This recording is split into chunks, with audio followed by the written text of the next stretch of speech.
Boa tarde, companheiros. Marcamos hoje, por iniciativa dos representantes dos funcionários técnicos e administrativos da Escola Politécnica, uma palestra de importância, enorme importância para os nossos dias atuais, que é a reforma da Previdência, que está aí a todo vapor, acontecendo de todas as formas possíveis. E, para nos agraciar com essa palestra, nós convidamos aqui o professor, juiz do trabalho, né? Juiz do trabalho, e ainda professor também aqui da Universidade de São Paulo, o senhor Marcos Oliveira. E eu gostaria de recebê-lo aqui e passar para ele o microfone, que vai dar esse início. Depois da explanação dele, nós vamos ter alguns minutos aí, se houver alguma questão, um questionamento, para que nós possamos, então, concluir esse trabalho, que é uma palestra que eu acredito que vai ser muito importante para todos nós. Por favor, professor. Obrigado pelo convite. Oi, gente. Tudo bom com vocês? Eu vou tentar resumir a coisa muito brevemente, uns 30, 40 minutos, porque eu acho que é mais interessante vocês perguntarem as dificuldades que vocês têm a respeito do tema. Minha ideia é a seguinte: antes de falar nos pontos específicos, a gente precisa dar uma voltada no tempo para poder localizar o que está acontecendo. Na verdade, a gente fala em reforma da Previdência quando a gente vê uma reforma da Constituição. E aí todo mundo fica muito oriçado e quer saber dessa reforma constitucional. No entanto, tem 25 anos que nós estamos tendo pequenas reformas da Previdência Social. Nesses últimos 25 anos, a reforma não é necessariamente uma macro-reforma. Nós temos tido micro-reformas nos textos que estão abaixo da Constituição, ou seja, nas leis ordinárias. Às vezes por medidas provisórias, que depois transformam-se em leis ordinárias e assim por diante. Qual foi o plano desses 25 anos e que conduz ao que vai acontecer, ou que está apontando para acontecer com essa que é chamada de reforma? Quase todas as outras também o foram. O plano é o seguinte: a ideia era unificar os dois regimes, o regime do setor público e o regime do setor privado. Até aí nós não teríamos problema nenhum, porque nós poderíamos até acabar com algumas distorções que poderiam levar a um certo excesso, exagero num dos setores e uma dificuldade no outro setor. Só que o que acontece é o seguinte: essa reforma não é uma reforma não tem sido reformas para colocar os dois num patamar mais elevado. As duas reformas, os dois lados, indicam o fim de um regime específico e o encontro dele com o regime dos servidores, dos trabalhadores da iniciativa privada. O encontro é um encontro na pobreza. É basicamente isso. Como é que isso tem sido processado? A base desse conceito é acabar com a aposentadoria por tempo de serviço. Não sei se vocês se lembram, mas havia, um tempo atrás, uma aposentadoria que era decorrente simplesmente de você ter 30 anos de serviço ou 35 anos de serviço, independentemente de contribuição.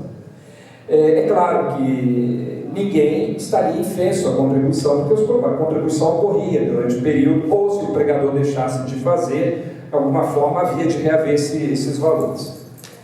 Pois bem, eu termino com essa aposentadoria e crio uma aposentadoria por tempo de contribuição. Qual é a ideia? A ideia é acabar com essa noção de que as pessoas são desgastadas pelo dia a dia do trabalho. E vamos combinar, né? O trabalho no Brasil, ele é por si só um fator corrosivo da nossa saúde.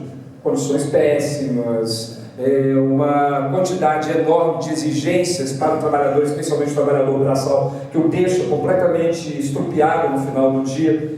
Então, havia sim um risco, que era o risco, pelo tempo que nós trabalhávamos, de nós termos a nossa saúde deteriorada.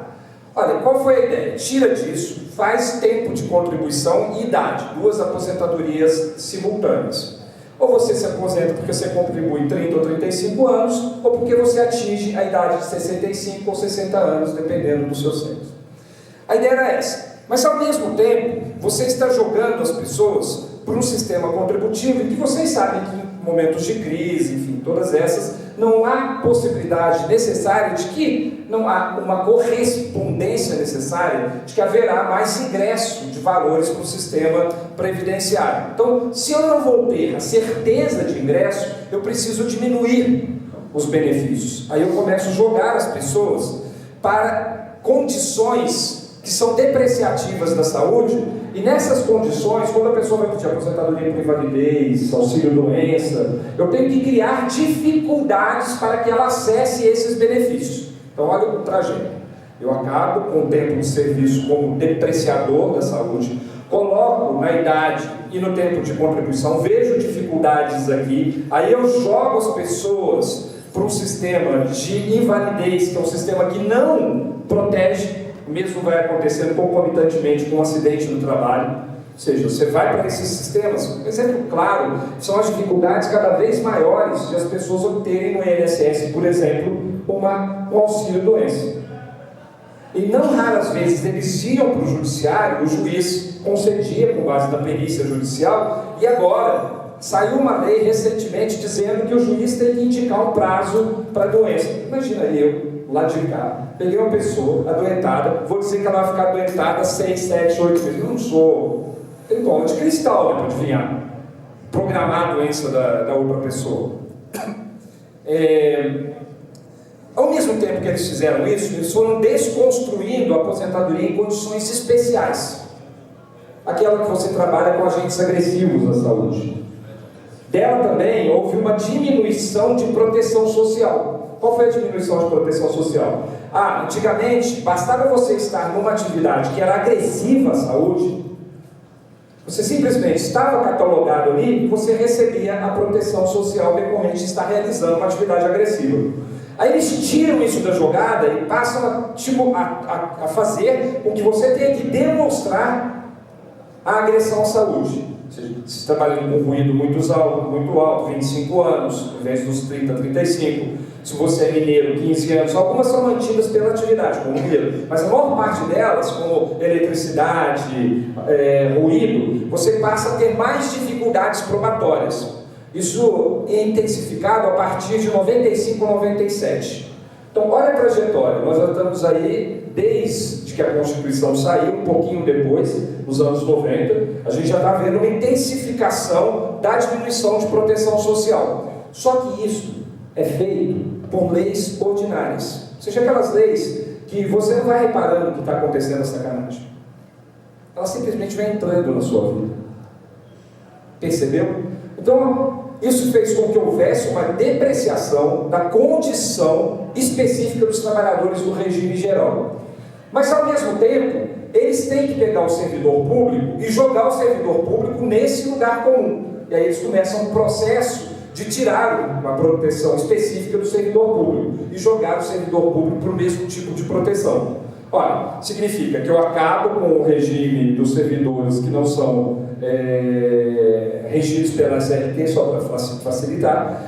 Eu jogo naquele mesmo sistema que tem a proteção do seletista e os dois ficam ali recebendo proteções mínimas.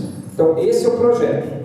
Esse projeto, ele só dá certo se eu, ao mesmo tempo, pegar um judiciário e fazer um projeto para o judiciário em que os juízes digam que tudo está certinho do lado de cá. Olha, eles criam um código de processo civil, ao mesmo tempo que eles estão fazendo essa reforma aqui, um tipo de controle concentrado, que quando chegar nas esferas em que os governos têm mais influência, que são os TSTs, o STJ, o Supremo Tribunal Federal, as decisões desses tribunais passam a valer como se fossem lei para todo mundo, só simplificando, porque a gente chama de repercussão geral, a gente chama de incidente em processos repetitivos. A gente tem um nome disso, mas é um nome muito técnico para dizer uma coisa simples. Os juízes pequenininhos, do miudinho, a decisão deles, uma hora vai parar de poder mudar a situação do trabalhador, porque vai chegar lá onde as esferas têm mais influência, esses caras vão falar assim, não, tudo que aconteceu aqui é constitucional. Então, isso acontece aqui, acontece no resto do mundo. Você só pode diminuir direitos sociais por ato do legislativo e do executivo se você tiver um judiciário que confirme a supressão dos direitos sociais. Olha, só que para facilitar isso, ao invés de eu ficar fazendo o miúdo, aquele 1 a 1, eu pego e vou fazer isso na Constituição. Por quê? Porque quem é que vai falar sobre constitucionalidade ou inconstitucionalidade? O Supremo Tribunal Federal. Quem é que indica as pessoas no Supremo Tribunal Federal? Perceberam? Então, por isso, a reforma ganha um status que é o status constitucional. Perceberam? Eu saio do miudinho e agora eu vou fazer o grandãozão aqui, acertar toda, fazer a maldade de uma vez só, e ao mesmo tempo eu acerto a estrutura do judiciário de tal sorte que ele diga que isso é constitucional. E aí cada juiz que está lá tentando, às vezes não está, porque tem uns, né, que são assim, mas não são todos, mas tem uns lá que não é por maldade, por questão de pertencer a uma estrutura de poder que tem essa conformação. Como é que eles fizeram isso mais recentemente? Com esse projeto de emenda constitucional que toca em alguns assuntos, em alguns pontos, que são os pontos que eles acharam nevrálgicos, aqueles que são os pontos principais. Tem alguns que as pessoas não notam, porque como a gente há muitos anos trabalhando com isso, você percebe que é no detalhe que mora o diabo. Então assim, as pessoas ficam lá, virou 65 anos, piorou porque é 65 anos, vou ter que contribuir até a vida inteira. Isso é altamente terrível e é imediatamente apreensível. O que é bom, por exemplo, na luta política, porque as pessoas sabem que elas na verdade, vão ter que virar escravas para poder. Então, vão ter uma condição de trabalho perpétuo. Só que existem alguns artigos que são tão perigosos quanto. Esse aqui é um artigo que inaugura a reforma da Previdência Social. Eu vou virar aqui em algumas chaves. A reforma no setor público, a reforma no setor privado e a reforma dos benefícios assistenciais. Tá? Só para a gente ter um quadro geral dos principais pontos. Esse primeiro artigo aqui. Olha esse artigo. Que para mim ele é um artigo que incide tanto na situação do servidor seletista quanto do servidor público em geral, embora esteja especificamente no artigo 40, que trata do servidor que não é seletista. Mas eu acho que dá para pensar a mesma coisa. O servidor titular de cargo efetivo poderá ser readaptado para exercício de atividade cujas atribuições e responsabilidades sejam compatíveis com a limitação que tenha sofrido em sua capacidade física ou mental, mediante perícia em saúde, enquanto permanecer nessa condição, desde que a habilitação e o nível de escolaridades exigidos para o cargo sejam iguais ou inferiores ao de origem, mantida a remuneração do cargo. Ó, isso aqui é a primeira tentativa constitucionalmente sufragada, porque ela já aconteceu em outros lugares, de desconstruir a estabilidade no setor público. A estabilidade, a gente sempre pensa na estabilidade a partir da perspectiva de não sair do emprego, o que os seletistas acabam sofrendo mais, porque tem todo um debate sobre a possibilidade de aplicação ou não a eles dessa situação. E eu defendo que os dois estão estáveis. Mas não é todo mundo que faz isso, mas presta atenção. Isso aqui está dizendo que você que faz o concurso público, quando vocês lembram do concurso público, vocês vieram para entrar aqui, né? Está lá o seu cargo e as atribuições inerentes ao seu cargo, lembra disso? Então, quando você faz o concurso público, você faz sabendo qual é o seu contrato com o Estado, porque o edital é a primeira cláusula do seu contrato. Isso dá para você, assim como para o Estado, uma segurança. Você sabe que você não vai poder ser jogado em qualquer lugar, qualquer hora. A gente sabe que hoje já acontece muito disso no dia a dia, na praxis, o que está errado. Mas nunca isso foi autorizado pela Constituição. Então o que a Constituição está autorizando ali? Aparentemente está dizendo assim, não, eu fiquei doente. Se eu fiquei doente, eu vou para um outro cargo, igual ou inferior ao meu. Olha o que está indicado aqui. Assédio moral constitucionalmente sufragado. Ou seja, antigamente, se você estivesse incapaz para a realização das atividades do seu cargo, você se aposentava e ganhava um auxílio-doença. Aqui está dizendo que você não vai. Você vai ser jogado num outro, a despeito do edital do seu concurso, ter te colocado num cargo específico para o qual você se submeteu a um concurso público e com o qual você achava que ia lidar no curso da sua atividade profissional. Isso daqui é a primeira ruptura, é usar a Previdência Social para fazer reforma da administração pública. Então, olha as combinações. Você tem isso aqui, que vai sendo combinado com o ajuste fiscal, dos 20 anos não pode ter investimentos suplantados determinados valores, né? Ó, vai tudo casando, vai tudo casando. Na sequência, aparece um dispositivo, que é um dispositivo parecido para quem é seletista e quem não é seletista. No serviço público ainda, mas ele vai se reproduzir sem as especificidades próprias do setor público, vai se repetir lá para o setor privado, que é você ter 65 anos de idade se homem e 62 se mulher, mais 25 anos de contribuição, tantos anos no cargo, tantos anos na função. A outra possibilidade é você, são as aposentadorias que agora estão previstas para o servidor público, e aqui eu acho que seria aplicável a vocês, embora isso aqui esteja, eu não acho que seja aplicável, porque eu acho que isso aqui é só para o servidor que não é seletista, mas eles vão aplicar, porque eles vão usar um 40 e dizer que isso daqui é para servidor público em geral. Então, esses dados todos são as aposentadorias que vocês podem ter, vocês passam a ter dentro do sistema. Essa daqui está igual, essa daqui foi aquela que virou sacanagem, lembra? Que pega vocês em capacidade permanente, desde que você não possa ser aproveitado em outra atividade. E acima, 65 anos se homem e 62 se mulher. Isso é importante, porque eles queriam igualar o tempo da mulher com o tempo do homem. Sei que só tem uma mulher aqui, mas eu vou render as minhas homenagens a ela, ainda que não houvesse nenhuma, seria o que eu iria dizer. Eles quiseram fazer 65 para os dois, para homem e mulher.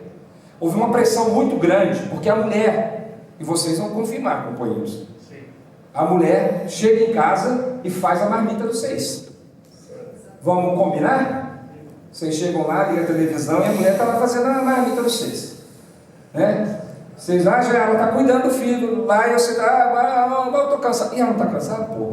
Mas ela está cansada, cacete. Está cansada. Então o que está acontecendo? Na verdade, se você vai lá para a Alemanha, estava com um professor alemão hoje, convidado meu, lá é igual a idade. Só que lá tem creche para os filhos, creche pública.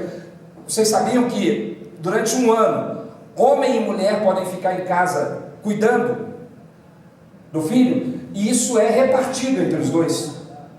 Repartido entre os dois.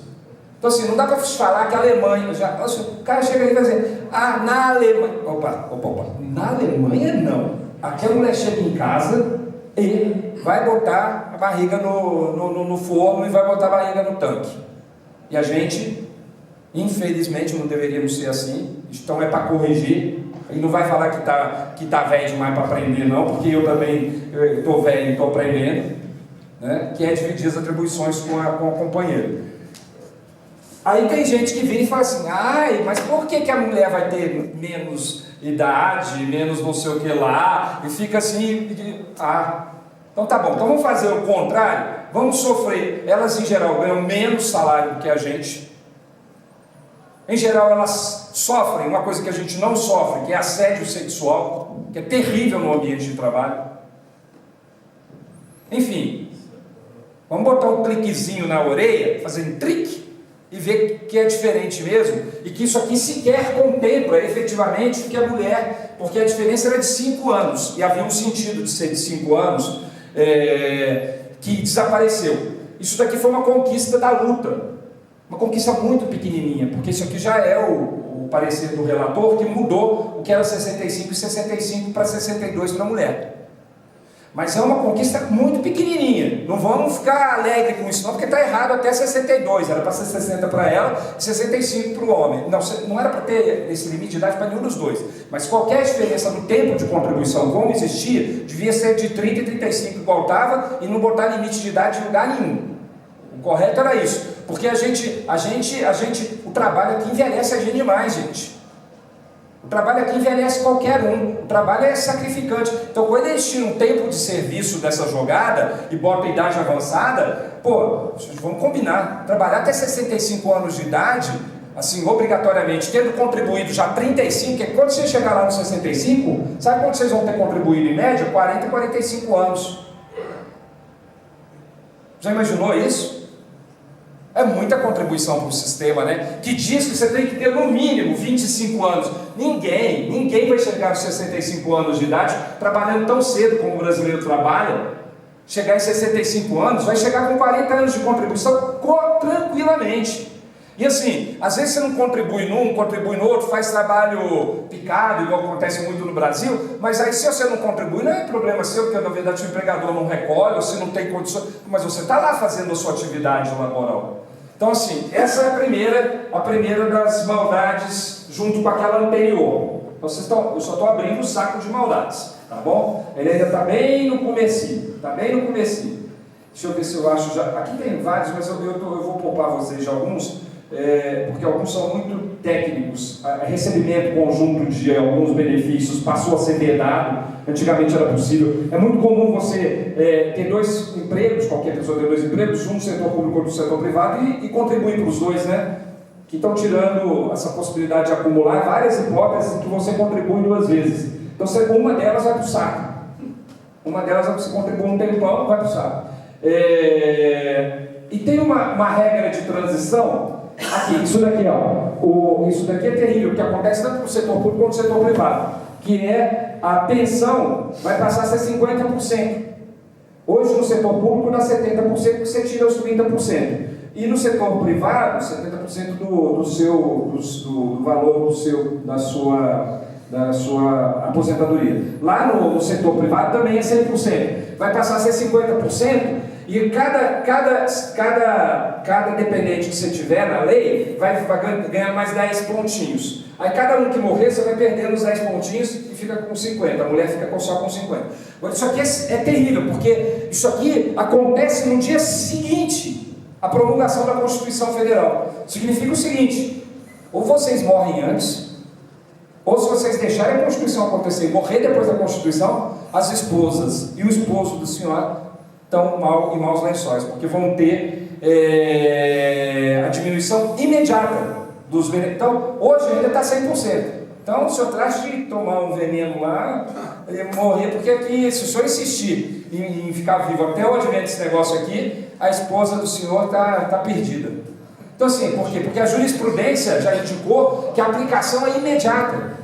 Isso quem cuidou foi os juízes. Olha como um faz aqui o negócio e o outro completa do outro lado.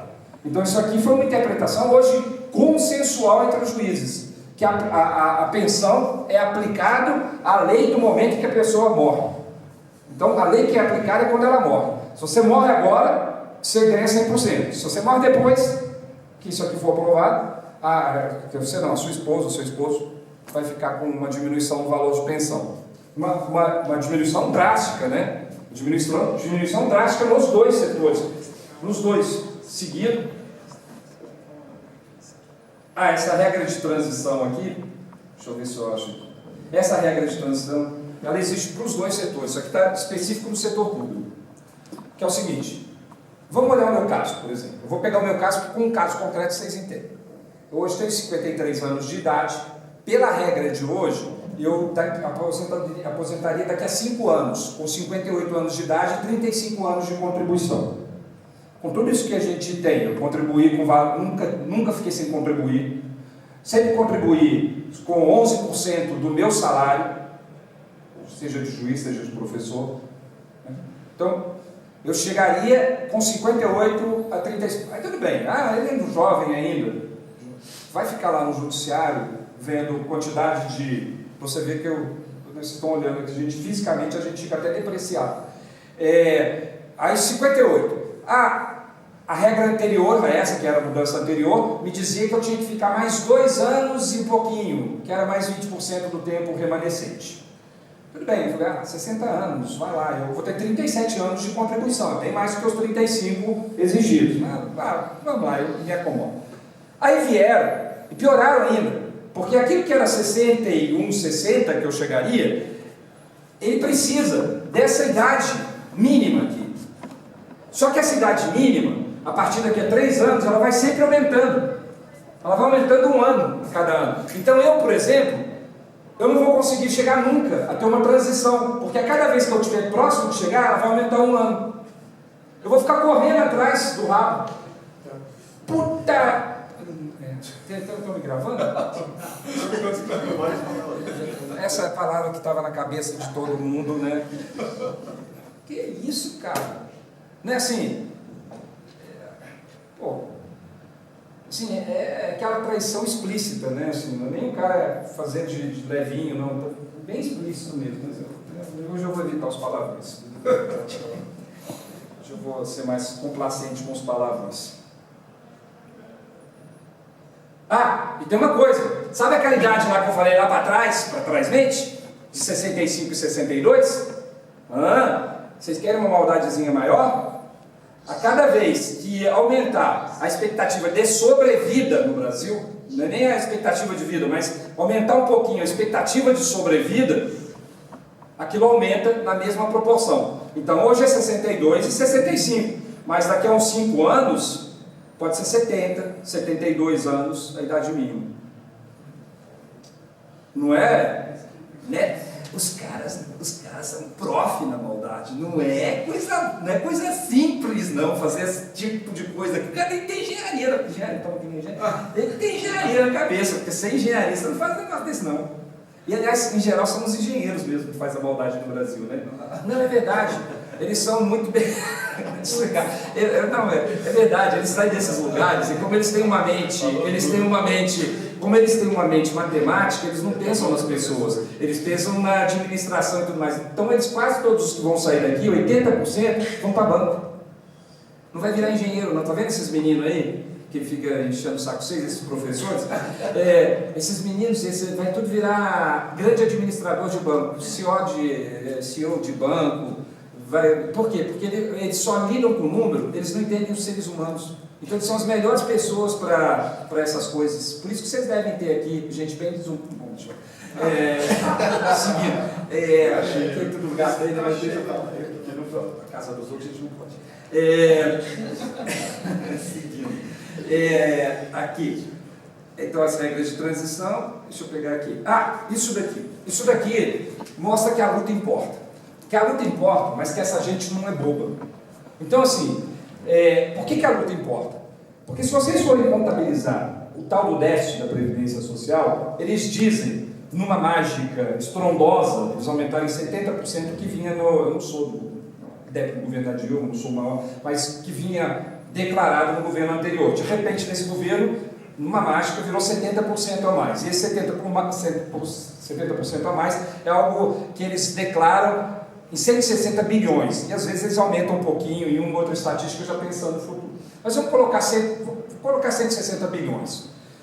O que ficou reconhecido é que só no ano passado, entre essas perdões de dívidas, que a gente chama de exoneração da folha, que as pessoas não precisam pagar sobre a folha de salário, que é grandes setores da produção, por exemplo, setor automobilístico, setor de eletrodoméstico, que é tudo brasileiro, né? Tudo brasileiro, gerando emprego, tudo gerando emprego. Esses caras ficaram com imunidades ou isenções, dependendo da forma como for tratado, mas históricas, que só no ano passado contabilizaram mais do que a dívida da Previdência Social, os 160 bilhões. Soma-se a isso os não pagadores, que são mais 600 bilhões de dívida reconhecida, já inscrita. Some-se a isso a DRU, que é a desvinculação da Receita da União, que é poder tirar dinheiro da Previdência para os outros caixas, dá, só até o ano passado, R$1 trilhão. A dívida declarada é 160 bilhões de reais. Aí a gente pressionou todo mundo, cada um na sua esfera, sabendo que essa era uma boa pressão. Isso ganhou a simpatia pública. Aí o que eles fizeram? Quando foi para o relator, eles começaram a colocar limites nesse artigo aqui, que são vedados, anistia, parcelamento com mais de 60 para esses casos. Só que aí vem, a lei complementar poderá autorizar. O que eles fizeram? Eles escreveram na Constituição de que não pode, mas deixaram uma válvulazinha, que é a lei complementar. Então, eles vão chegar para a gente e falar, não, mano, já está lá na Constituição que vocês queriam. Tá muito, tá agora. Depois vocês vão passar essa sacanagem, aí vocês vão começar a mexer para devolver o dinheiro para alguns setores da produção. É isso.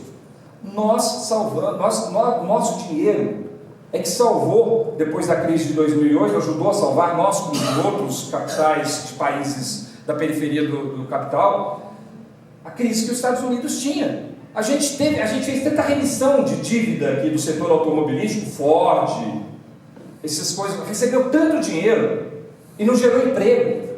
Vocês estão vendo? Está cheio de emprego, não tá? Está cheio de emprego. A Volkswagen gerou emprego, a Embraer gerou emprego, né? Olha a quantidade de emprego. Não gerou, mas ganhou dinheiro nosso, que podia ir para o hospital, que podia ir para a escola. Ganhou aqui, ó, nessas coisas, que deveria estar na Previdência, esse daqui especificamente da Previdência, mas tinha outros. Tá? Isso eu só estou falando de Previdência Social, hein? Esse 1 trilhão que eu estou falando, só estou falando de Previdência Social. Vocês estão vendo? Ó, tem 2 roubos autorizados no Brasil. Os do cara do governo, que faz o tal da Lava Jato, né? E os do cara do setor, do grande setor. Agora, o menino que rouba o celular é o que todo mundo está preocupado. Assim, eu não estou despreocupado com isso também, mas pô, vamos combinar, né? Ele não é o grande ladrão do país. Aqui, então, isso daqui é importante. Esse daqui é um dispositivo que acaba com a aposentadoria especial no Brasil. Isso já é... Hoje em dia, a aposentadoria especial é aquela que você tem um tempo diferenciado de 25, 20 e 15 anos, dependendo da atividade agressiva à saúde. O mineiro, por exemplo, é 15 anos, o ruído é 25, tá? Só que isso daqui era uma coisa que já vinha infraconstitucionalmente, mas que agora passa a ser constitucional com mais requinte de maldade. Porque diz que você tem que mostrar que aquilo te causou prejuízo. Não. Você passa a ter que mostrar que uma coisa que te causa prejuízo, pela natureza da agressão à saúde, está causando prejuízo.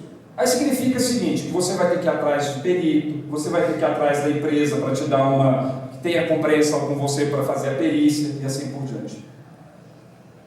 Vamos combinar? Você inverte para a parte mais frágil o ônus de ter que provar. Vocês imaginaram quantas pessoas no Brasil que vão ter tido a saúde agredida, não contempladas por uma aposentadoria da qual seria merecedora? Eu posso dizer isso porque eu trabalho com isso há um tempo, e a eletricidade, gente, vocês já imaginaram? Um cara que todo dia vai lidar com não sei quantos 1000 volts. Sim, se eu tivesse que mexer num lugar de tensão desses, eu acho que todo dia eu rezava 15, 20 Ave-Marias, levava todos os santinhos, né? Porque assim, você está potencialmente toda hora sendo eletrocutado. Assim, você está fazendo o ritual de ser eletrocutado todo dia. Aí a gente reconheceu no judiciário que o simples fato de trabalhar com eletricidade era suficiente. Isso chegou até o STJ, em repercussão geral e tudo mais. Mas tudo isso vai desvaler. Vai desvaler. Por quê? Porque o cara vai ter que provar que ele fica ansioso, que ele fica com medo de levar um choque de não sei quantos bilhões. O cara vai ter que demonstrar que ele fica instável emotivamente, ele tem problemas, perturbações decorrentes disso, porque